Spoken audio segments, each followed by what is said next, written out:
72% de la surface de notre planète. Les ressources de la mer nous semblent inépuisables, mais attention, elles ne le sont pas. Nous la vidons de ses poissons, nous la traitons comme une poubelle. Ces dommages seront irréversibles si on n'agit pas tout de suite. Il y a urgence. Nous approchons d'un point de non-retour.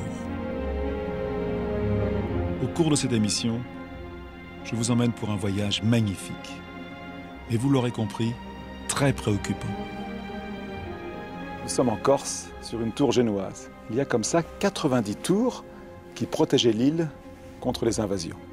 La France, grâce à tous ces territoires d'outre-mer, est le deuxième domaine maritime mondial, juste après les États-Unis.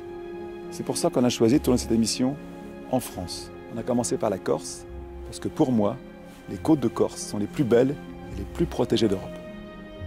Mais c'est un voyage planétaire que nous allons faire, car le problème de la mer est mondial.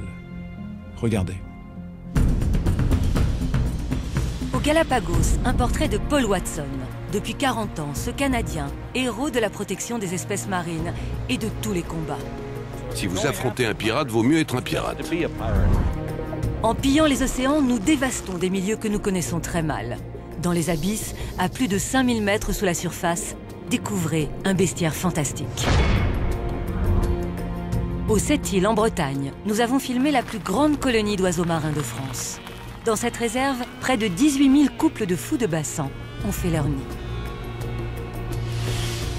Norvège, un crabe géant dévaste tout sur son passage.